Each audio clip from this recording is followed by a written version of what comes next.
What's up everybody, James Michelle here, and I'm back at you with another video. In today's video, I'll be discussing my top 10 characters who were cut from the show. Characters who have been cast or rumored to have been cast for this season do not qualify for this list. So that means Euron, Randall Tarley, and Septon Meribald will not be on this list.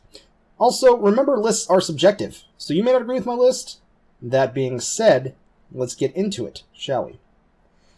First, I'm going to start off with my honorable mentions. These characters didn't quite make the cut, but they deserved a mention, so let's take a look.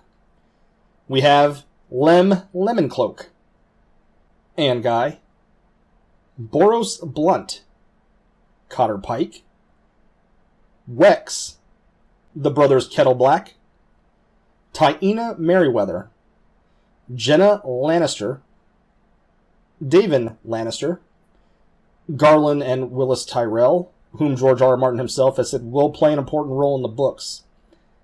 Giles Rosby. Just kidding. That guy sucked pretty bad. And last but not least, Strong Belwas. Yes, Belwas is generally pretty high on these lists for cut characters. But in reality, he only did two things in the story. He defeats the Myronese champion, followed up by some public defecation, and then he ate the bowl of poison honey locusts that was meant for Dany. I think he may be a touch overrated, but he definitely deserved to be an honorable mention, and we can say that he was essentially number 11 on my list. So now on to the actual list.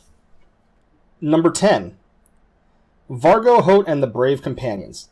First off, just look at these menacing assholes. They're a group of sellswords led by Vargo Hoat, who's sadistic as all hell from Qohor, and he has a slobbery lisp.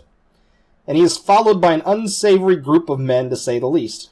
You have Shagwell the Fool, a psychotic jester, Septon Utt, a pedophile who favors young boys, whom he then murders after he is done, and our favorite Dr. Frankenstein himself, Qyburn. Now, they did have a version of Vargo Hoat on the show named Locke. However, he wasn't really that much like Vargo. He was an adequate fill-in. I enjoyed the performance by Noah Taylor, the actor. However, it wasn't the same. Perhaps they were just too dark of characters for the show, or they probably didn't fit into the budget. A shame, since they showed how evil people could be in Westeros. And they were pretty important, early on in Arya's storyline, and they played a pivotal role in Brienne's storyline, to an extent. And it would have been awesome to have shown the Mountain dismembering Vargo Hoat and feeding him his own body parts. Yum. Number 9, Balon Swan. Sir Balon Swan is an honorable knight, an excellent fighter, and one of the only Kingsguard who actually deserves to wear the white cloak. Tyrion and Jaime both talk about how honorable Balon Swan is, and he has shown his honor throughout the series. He did have to testify against Tyrion at Tyrion's trial, but he did claim that though Tyrion did slap Joffrey in public, he did not believe Tyrion killed his nephew. Unfortunately, it seems now that Balon is wrapped up in one of Cersei's schemes, as she has sent him to Sunspear to retrieve Myrcella, at the same time trying to lure the Martells into a trap which would involve Trystane Martell getting killed. Doran has found out and has Balon convinced that Gerald Dane, the Darkstar, tried to assassinate Myrcella, which is true, and that he has also killed fellow Kingsguard Eris Oakheart, which is a lie, and Balon and Obara are now tracking down Gerald Dane and Dorne. I think most importantly, it would have been nice to have Balon as a character on the show to bolster the Kingsguard's presence on the show.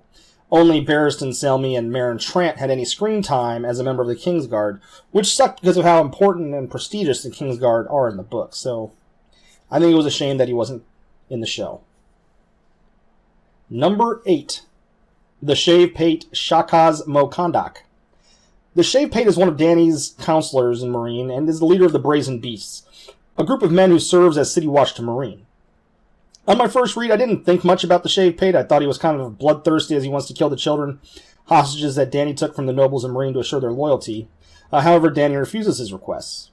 And then I read the great Meereenese Blot essay on who poisoned the honey locusts. And to make a long story short, the general implication of the Meereenese Blot is that the Shave Pate is the Essos version of Peter Baelish, as he is pulling all the strings and plunging Meereen into chaos. It's a great essay. I'll include it in the description. I suggest you read it. And rereading you read the Meereenese Blot, and then you reread the Meereenese plot, and you have the implications in mind while rereading it, and it makes Danny's chapters more enjoyable for me, personally. So yeah, the Shave Pate number 8. Number 7, Patchface. Patchface is number 7. I know. Oh. So yes, Patchface, the court fool and jester of Dragonstone and companion to Selyse. A very interesting character. He doesn't say much, and when he does, it's some creepy and cryptic shit. He pretty much predicted the Red Wedding when he said, "Fool's blood, king's blood, blood on the maiden's thigh, but chains for the guests and chains for the bridge room, aye. It would be interesting to go back when the series is done to see what other milestone events he predicted. It would have been cool to have seen him in the show. However, I'm not surprised, as Team Dragonstone had the lowest budget on the show, and they cut out a lot of prophecy in general in the show. So, number 6, Jon Connington. The dour Jon Connington was a former bannerman to House Targaryen and was one of Rhaegar Targaryen's closest friends. An able warrior, he was eventually named as King Aerys, the Mad King's Hand of the King. Of course, the Mad King exiled him after Connington had lost the Battle of the Bells to Robert Baratheon and was forced to stay in exile by Bobby B after the rebellion was over due to his close relationship with Rhaegar Targaryen. Connington had joined the Golden Company and was toiling away in Essos for many years. However, he has resurfaced as Griff, and with his supposed son, quote-unquote, young Griff, who just may show up on this list himself, definitely have a large role to play in the future. Connington is a complex character who is grieved by his loss of the Battle of the Bells, which is only confounded further when he contracts grayscale when he jumped in the Royne to save a drowning Tyrion during their scuffle with the Stone Men. Connington will play a large part when he and young Griff get to Westeros. I will expand upon this later. Number 5, Arianne Martell. Dorne. You'd make much more sense if you would have stuck to the books and included Arianne in her storyline. So here we have Arianne, daughter of Prince Doran Martell, heiress of Sunspear, future ruling princess of Dorne, and overall badass chick. Arianne is an interesting character who hatches a wild plan to name Myrcella Queen of the Seven Kingdoms based on Dornish law. Essentially, she wants to start a war for the Iron Throne, where the Dornish people will rally to the cause, force the release of the Sand Snakes. Arianne also assumes that this will make Doran name her his heir, since she believes that Doran is going to skip her over and name Quitton his heir due to bad information on her part. Of course, this is not the case, and Doran reveals his true intentions to Arianne in one of the most epic scenes in the book. It would have been great to have had Arianne in the show, and kept Doran's plot from the book, as it made sense. Oh well, in the end we got the "you need a good girl, but you want the bad pussy" line. That made up for it. Number 4, Aegon Targaryen. So tying up the loose ends with Jon Connington, we have young Griff himself. As Tyrion deduces quite successfully, young Griff is actually Aegon Targaryen, the son of Rhaegar Targaryen. Whether this is true or not has been a debate among A Song of Ice and Fire fans.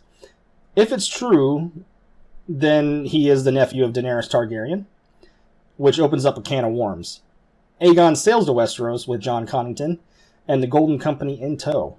The army quickly takes the castles of Griffin's Roost, Rain House, Crow's Nest, and Greenstone. The next stop is Storm's End. Now, to me, it's a shame that Aegon was cut from the show. There's foreshadowing about an impending Dance of the Dragons version 2.0 with Dany and Aegon. There's also the fact to me, Varys' and Illyrio's plans and motivations don't make nearly as much sense without Aegon, and the whole Blackfyre storyline. Oh well, at least we get some more Tyrion and Varys banter, I suppose. Number 3, Cold Hands. The mysterious White, who is dressed in Night's Watch garb, who rides a giant elk and controls a flock of ravens. I mean, if that doesn't sound fucking badass, I think you need to reevaluate what you think is badass. Cold Hands is a very interesting character who has sparked some interesting theories on his true identity. Some say it could be Benjen Stark. Some say he could be the legendary Night's King, or he could be warged by Bloodraven. Regardless of what he is cool as shit. He helps Samwell Tarly and Gilly escape from the haunted forest and then takes him to the Black Gate of the Night Fort and tells him to have Bran Stark and his companions meet him, who he is expecting. He then helps Bran and his friends get to the last Green Seer north of the Wall. Along the way, Bran finds out he is indeed dead, and after his great giant elk collapses, he slits its throat and says a prayer in an unknown tongue, which adds more mysterious layers to an already mysterious character. We then get to the Cave of the Three-Eyed Crow, where they are attacked by whites. He can't enter the cave as it's warded against whites, and he continues to fight the whites as Bran and the gang enter the cave. I was waiting in Season 3 and 4 for Cold Hands to show up, and it never happened. And I was extremely disappointed, as I feel like the show doesn't have enough fantasy elements, and as previously stated, Cold Hands is just badass. Number 2, Victarion Greyjoy. Now, Victarion Greyjoy is interesting because a lot of people don't really like him, but to me, he's a pretty interesting character. He's a capable commander and a fierce warrior, a religious man who wears full plate mail while sailing because he has no fear of drowning. He has one of the best 1v1 fights in the books, when he fights and kills Talbot Seri, whom was thrown overboard during the battle in full plate, causing him to drown. We see how Vic respects bravery and honor as he commends Seri for his bravery to fight in full plate like he does while sailing. We see the conflict he has with his older brother Euron as Vic opposes his brother during the Kingsmoot after Balon's death. And we see Euron taking away a lot of Vic's most trusted comrades away from him by giving them titles on the Shield Islands.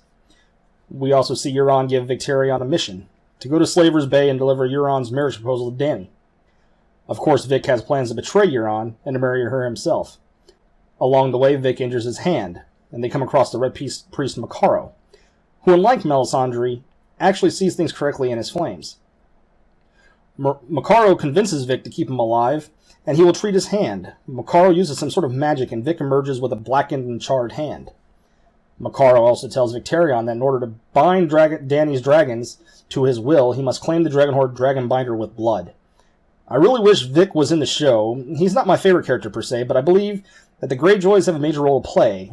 It would have been pretty epic to have seen the Iron Fleet roll into Slaver's Bay as the Battle of Meereen was raging on. But, oh well. At least we got Euron. Number 1, Donal Noye. Now, Noye is not by any means the most important character on this list. Far from it, really. But he's my favorite minor character, and I felt like, on my list, he deserved to be number 1. The one-armed former Baratheon blacksmith is one badass dude, and one of the best members of the Night's Watch. He dispenses a lot of tough love to Jon Snow, but it's to teach Jon valuable lessons. Noye becomes Jon Snow's, one of his biggest allies, as after Jon deserted on Qhorin Half-Hand's orders, Noye stands by Jon's side, even carrying him, because Jon's wounded, up the stairs with one arm with no difficulty. Like I said, badass. Since the Night's Watch was without Lord Commander Jeor Mormont, and Bowen Marsh went to the Bridge of Skulls to fight off a band of wildlings, no one was left in charge of Castle Black when the Thenn attack occurred. Noye takes command. First, he thwarts the Thenn attack by luring them up the stairs to the top of the wall, having previously drenched it with oil, and burns them all alive. Next, with the realization that north of the wall is a vast army led by Mance Rayder, and is attacking the gate, with the giant Mag the Mighty, who begins to break it, Noye leaves Jon in charge and takes a group of men to the tunnel to confront the giant and to hold the gate by any means necessary. Jon goes into the tunnel after the battle is over and sees that Noye has died, his spine crushed by the giant. However, in his one arm, he holds a sword impaled in the giant's throat. We had a variation of this, occur on the show with Gren filling in for Donal Noye. However, this is a problem that I've had with the show in general when it comes to Night's Watch. There wasn't enough tertiary characters. Noye could have filled that role beautifully. He could have been, on Jon's side throughout. We would have loved his character because he would have been on Jon's side. And it would have been just as emotionally devastating when he dies at that point, instead of Gren. Oh, and Gren would still be alive on the show. So there you go, guys. That's my list for the top 10 characters cut from Game of Thrones. Let me know what you think. Comment below. Hit the like button if you liked the video, and share it across social media. Oh, and why not hit that subscribe button? Until next time, my friends, adios.